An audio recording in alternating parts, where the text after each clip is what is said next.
Hi guys, it's another hallway video today. I'm just going to show you a really quick way to stretch your hamstrings that some people may not have seen before. It's a really effective way that actually uses a little bit of anatomy as well to make sure the stretch is really effective. So a lot of us can get tight hamstrings, particularly if we're sitting all day at the desk. When we sit all day, our legs are usually in this position. That shortens the hamstrings behind the knee. Hamstrings, there's three of them: semitendinosus, semimembranosus, and the biceps femoris. Most of them, except for a portion of the biceps femoris, attaches to our ischial tuberosity, which is a bone that's located on our pelvis bone underneath the bottom here. They then travel down and attach underneath the knee. And that is why when we stretch them, generally what people tend to do is they bend forward like this, trying to touch their toes, and they feel that stretch down the back of the leg here. Because the knees are extended and the bottom is extended, you're actually stretching them at both points of where they attach. Now the only problem with that stretch is that it can be actually really bad for your back. Now the reason why that is that a lot of people, most of us really, are quite tight in our hamstrings. So we get to a certain point and then we think, okay, let's keep stretching. But what actually happens is the rest of that stretch, it's not actually stretching the hamstrings, but we're actually getting more movement in through the lower spine, in through these lumbar muscles, in through here. And that's because the strength of the hamstrings relative to those lower back muscles is quite strong. So I kind of use the analogy of the difference between steel and aluminium. If you imagine that your hamstrings are like steel and your lower back muscles are like aluminium, which tends to be a little bit softer and easier to bend, if we don't have range in the hamstrings, but we continue to force that stretch, rather than actually getting more in here, these lower back muscles are getting overstretched. And that's not good because that just puts, as I said, too much strain and load on the lower back muscles, and we're not actually stretching where we want to stretch.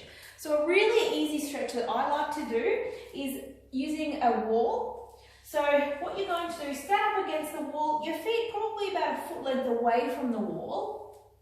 And we're going to work on one leg at a time. So the leg that you want to stretch is going to be straight. So I'll use the one closest to the camera here. And the other one we're going to bend.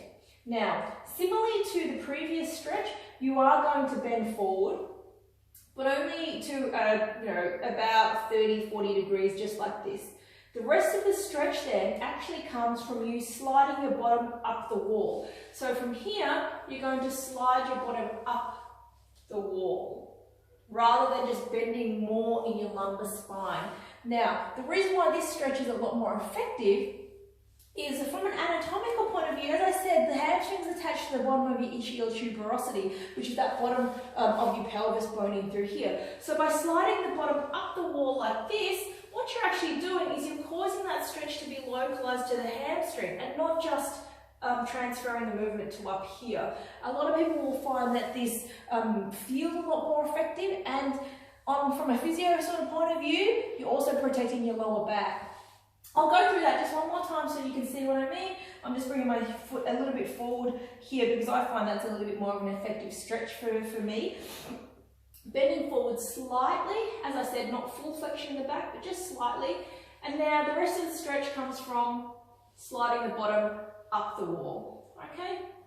And I can feel that's a nice good stretching through the back of the hamstrings. You can also pull your toes up towards you like this to incorporate a bit more of a calf stretch as well. So it'll be that gastrocnemius muscle that you're stretching with that knee straight. And I talk about calf stretching in another video as well. So end position sort of looks like that. As you can see, I'm avoiding that full flexion where, as I said, you're putting a lot of strain in the lower back. For a lot of people, bending forward in that position can be quite hard on their lower back as well. But if I'm using the wall, I'm just thinking about the pelvic movement. So in effect, getting that anterior tilt of your pelvis to get more of a hamstring stretch is really, really effective. So try that out. Holding for 30 seconds each time and repeating it 3 times should do the job really nicely. Any comments, just pop them in the comments down below. Like, share this video with anyone that you might think would benefit, and definitely subscribe if you haven't already. Thanks guys.